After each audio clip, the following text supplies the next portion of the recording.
everyone. Welcome to another episode of Cryptocurrency. Your host here, Richard Carthon. And today I have another amazing interview for you. We have a person working on a really cool project named Sifchain that you need to look into, really helping to enhance a lot of this omni-chain decentralized exchanges.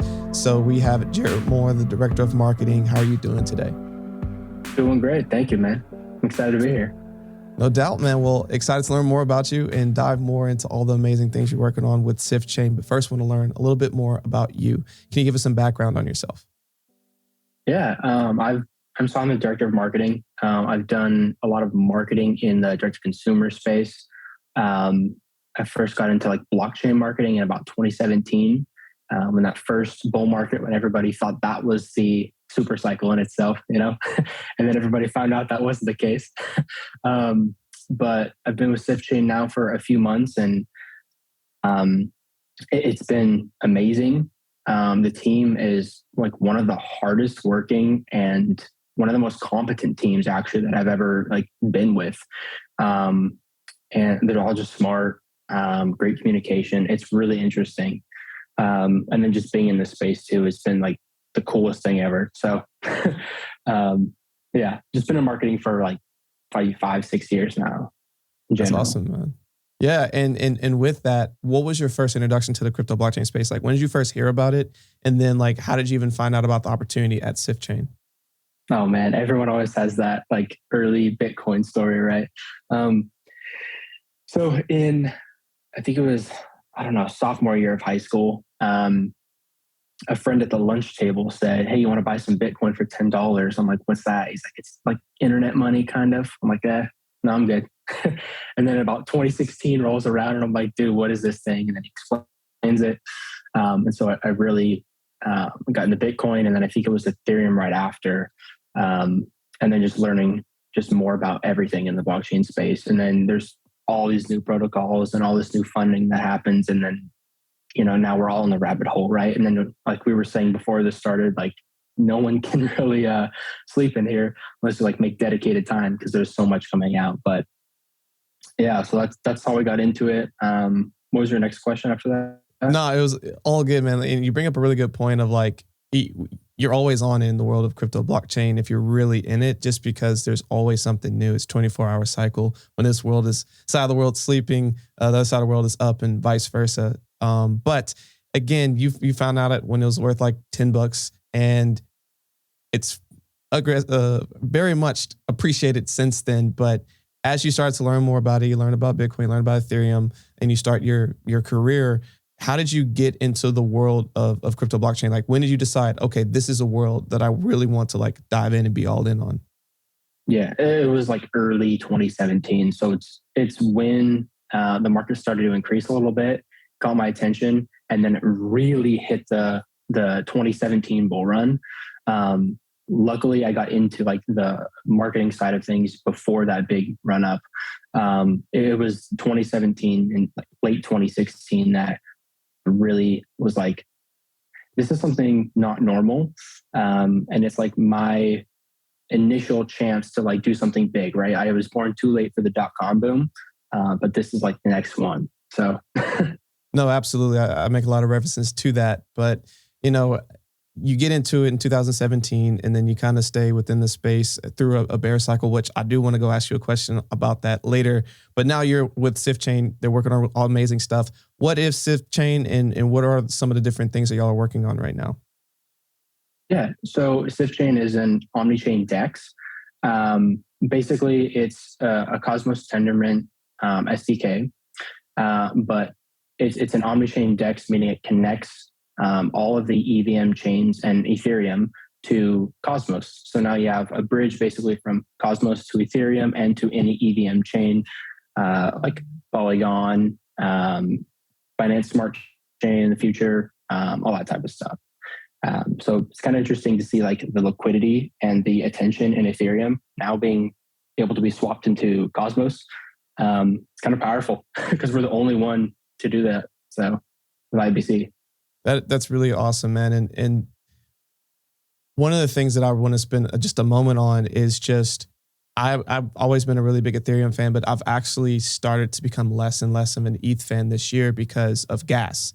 um, gas is absolutely like turning me and I feel like a lot of other people away from the Ethereum blockchain because it's becoming so outrageous. Like the way that I like to explain it is if you went to a bank and said, "Hey, I want to take out $200," and they said, "Oh, that's going to be $150 to do that," you would be furious. But we do it every day for Ethereum blockchain. It's like, how do we start to solve some of those problems? And I believe things like this can help solve that.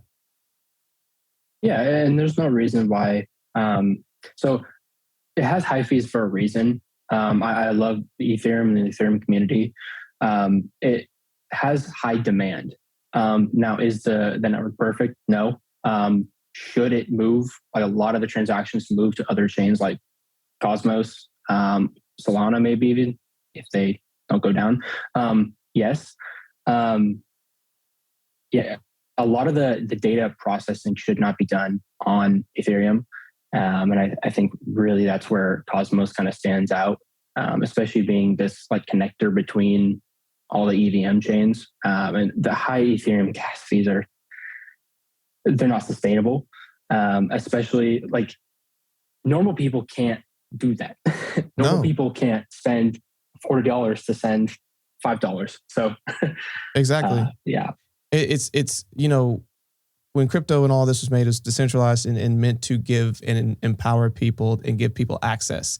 And these gas wars are turning it to only literally the wealthy or those who have money, the ability to go and make transactions. And I don't want to go too much on a riff on this, but like, just because it's been happening so much, like any protocol that can like help not make that a thing, I'm for. And like, I've become more and more of a fan of Cosmos because it's really trying to help solve that problem and solve some of the foundational issues that unfortunately ETH is having. So if you don't mind, can you kind of like speak to like why y'all chose Cosmos to like kind of build this on? So Jazeer chose Cosmos. Let me find the reason why. It's in here.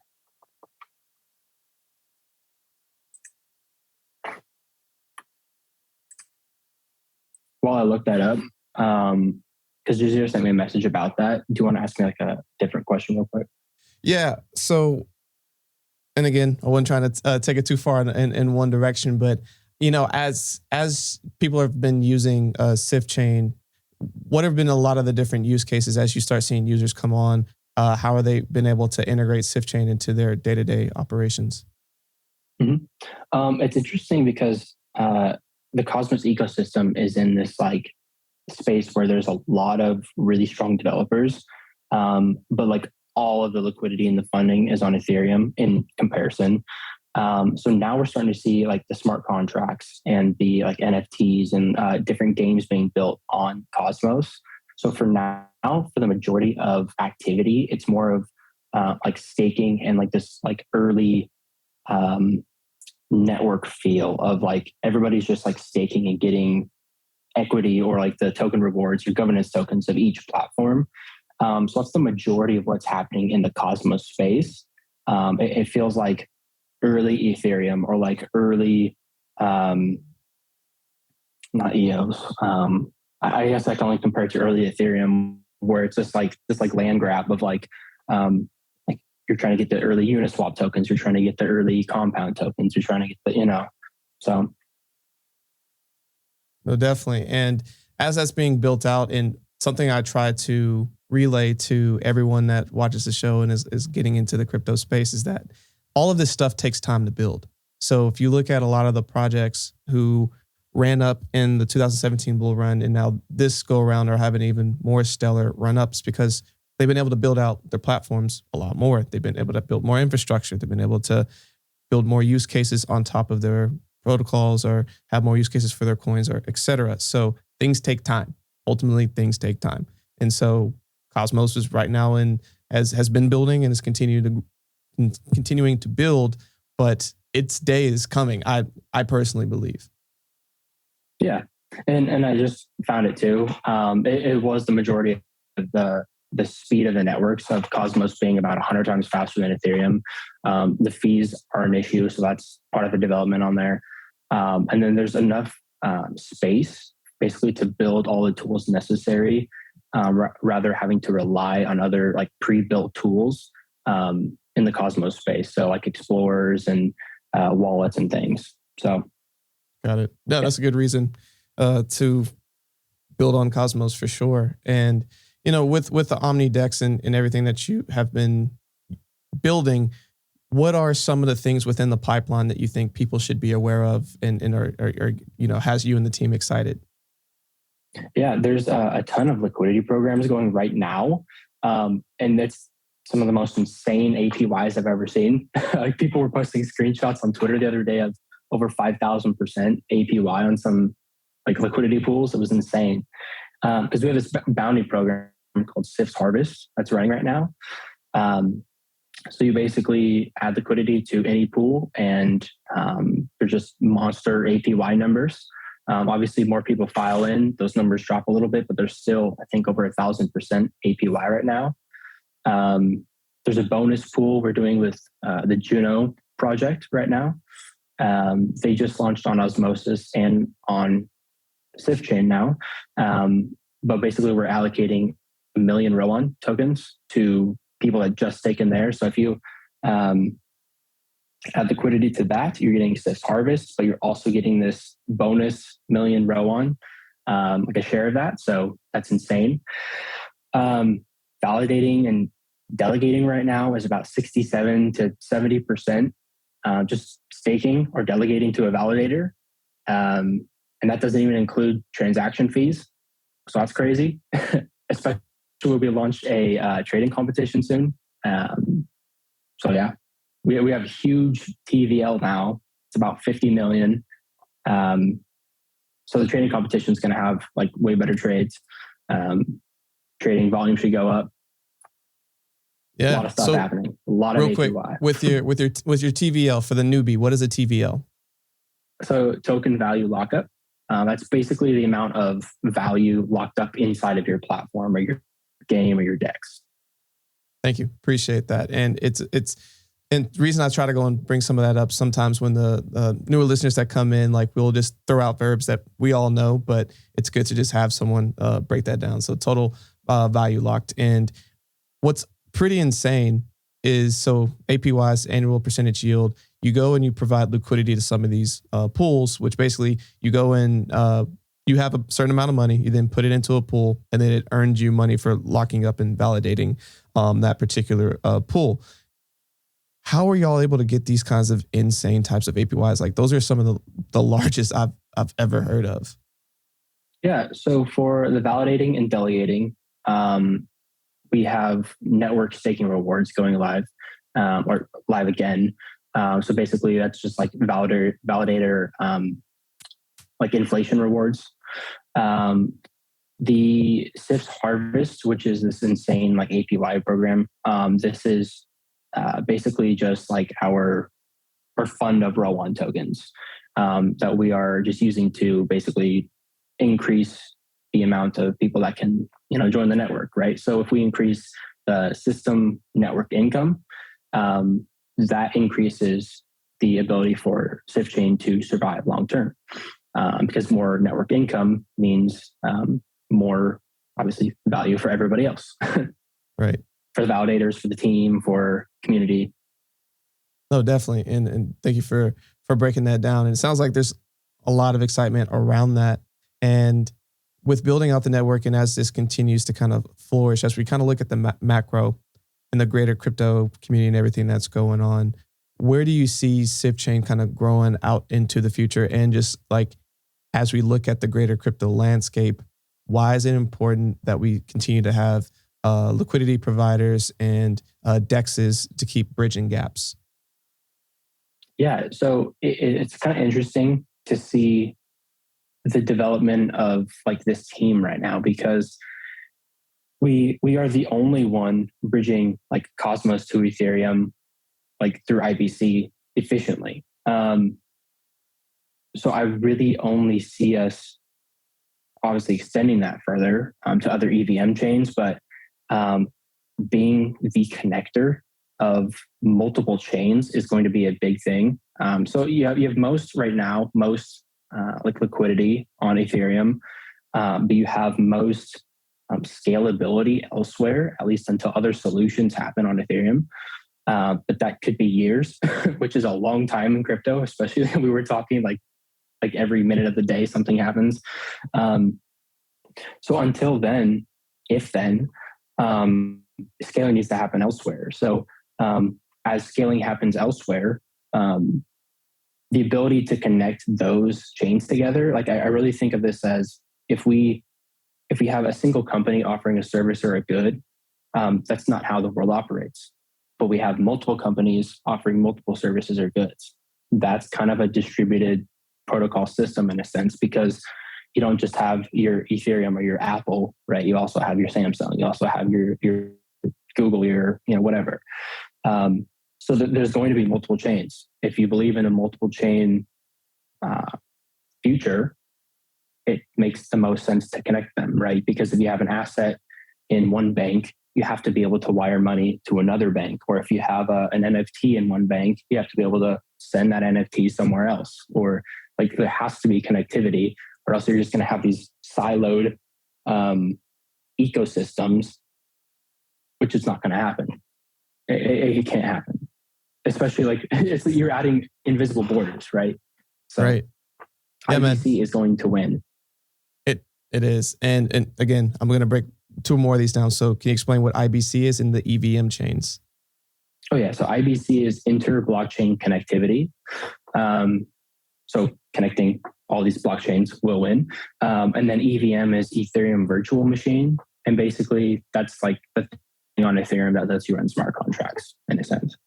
Got it. So definitely appreciate that. And again, these, like you said, these silos, these different blockchains and ecosystems that are trying to be run up by themselves and say like, come play nicely with me, instead of saying interoperability. Interoperability is the big word that keeps on being tossed around, and it's very important. And the companies that are figuring out how to do that, like yours, I think are going to be the big winners, because we have to keep finding ways to bridge all of these amazing ecosystems together and to solve for challenges that are out there. Again, going back to the Ethereum gas problem, if some of those transactions could be then run on Cosmos, Solana, and other places, so that the gas fees don't have to be as ridiculous as they are, it's really helping to solve a problem. So, I'm optimistic that as more interoperability is put out into the ecosystem, that companies actually jump on it and make it more friendly for all these different ecosystems to play nice together.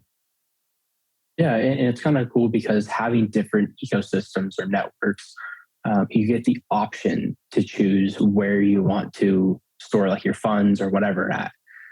So if I have something on Ethereum, I don't have to just stay on Ethereum. I can now just house all my assets on Cosmos. Right.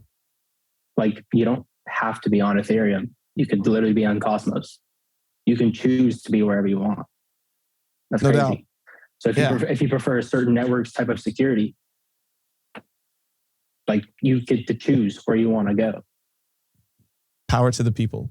And it's given people options and choices, which I think is absolutely essential and necessary. But a question I wanted to go back to, which I said I would come back to early in the conversation, was with you being in marketing, you survived the bull run of 2017 and also survived the bear cycle of basically 18 to 20. What would you encourage people who listen to this, who are part of companies or who have not necessarily experienced a bear cycle yet? What kind of nuggets could you give them so that they can understand how to persevere during those types of times? Yeah. If it's like a person, financially, if they're just looking for like gains, right? If the goal is easily long-term, it's a marathon. It's okay to miss out on a 2X if it saves you from missing a downfall of 70 to 80%. It's okay. Like, yeah, it'll suck, but at least you like the loss is going to be way worse than the actual gain. So that's something personally. Or if you have like enough cash and you just want to like keep your crypto, you don't have to sell your crypto. Just don't think about it. If it's a company, like take into account bull markets and bear markets. That's what a lot of people didn't do in 2017. And I haven't heard of some of these projects since. I'm not going to name them, but a lot of companies need to understand that yes, this could be the super cycle, but still maintain enough burn rate or cash flow to sustain a burn rate for however long you need, right? It's a marathon. So there will be more bull markets. There's going to be more bear markets. There's going to be, that's just how markets work. But exactly. Yeah. No, I think that's good. I think that's a good mindset to look at it. It's a marathon, not a sprint. And a good reminder to take profits, even as companies go and raise money, even as, your company might be thriving right now in this moment. Make sure you have a little nest egg back there just in case, because it happens. And sometimes when the bear markets happen and there's a flash crash, it happens very quickly. And it could happen pretty much at any point. So again, not to make anybody FUD or anything like that, but it's always a good plan to, if you're up, take some profit, put it aside. It's not FUD. It's responsible. Yeah. Like you don't have to be a Superman and get a 4X just to make, like some stakeholders or somebody happy. Like sustain it. Like if you're there for the project, like it's a long-term thing, Right. Having diamond hands instead of paper hands for sure. But hey, man, as we kind of wrap up here, I always like to finish on 2 fun questions. The first one's just going to be about, with all the information you have right now, and if you could go back to yourself when you first got started in the crypto space, or right when around early 2017, what's 2 to 3 pieces of advice you'd give yourself?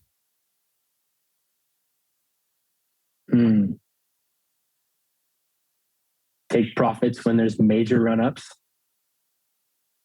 And then just don't sell, don't trade, don't try to trade. I'm not a good trader. Don't trade. Most people are not good traders. They should not trade. I brought this up on previous conversations, but the way that I frame it is people come in, think that they're traders and they're investors and they get wrecked. If you come in with an investor mindset, you'll probably end up being okay. But if you come in thinking that you can out trade people who literally do this all day, every day, good luck. Or if you can beat the bots, good luck. Right. For sure, man. Well, hey, again, this has been a very enjoyable conversation, but as we kind of wrap up here, what is a final thought that you want to leave with all the listeners here today? Keep an open mind for the crypto space. I see a lot of maximalists in some of the older chains. And I really love the Ethereum space, but there are some maximalists there that are, in a sense, kind of toxic. Just keep an open mind. Different chains can accomplish different things. There's no one-stop shop solution for everything. Just as there are, millions and millions of companies around the world solving different problems and solutions, and they're small or big or medium. It's kind of the same way as, the networks are popping up. So in a sense, it's like if the brain was recreating itself digitally, right? We don't just have like a single neural pathway, right? We have different networks connecting, your memory to your smells, to your, everything else, your motor function to everything else. So just keep an open mind on new chains, keep an open mind on like usability of these things. Can people send normal people around the world, like think of an average person from each geolocation, can they send a $50 transaction fee? Most people can't. So, and just because maybe somebody who got in early has a bunch of Bitcoin or ETH or whatever can do that because they have a big stockpile, does that mean it's still like viable for everybody else? Probably not. Right. No, that's a really good point. That's really good imagery, especially as it relates to like if the internet was recreating the brain. Like I think that was really good. Don't mind me if I use that. I'll give you credit. But that was, of course, that was a really good imagery. Here's another one. Blockchain is like DNA, carrying from like generation to generation, from block to block. That's a good one too. That is a good one. Hey, any other gems you want to throw in there at the end, man? This is those are solid. Those are two really good ones. That's all I got. Awesome, man. Well, again, thank you for spending some time with us. What are ways that people can connect with you and learn more about Sifchain? Twitter, that's a big one, either for myself or for Sifchain. And Sifchain is just like at Sifchain. Telegram community for Sifchain is really popping off. That's on the website. So sifchain.finance is the website. That is all the information. All the documents for like each topic of Sifchain is docs, DOCS dot sifchain.finance.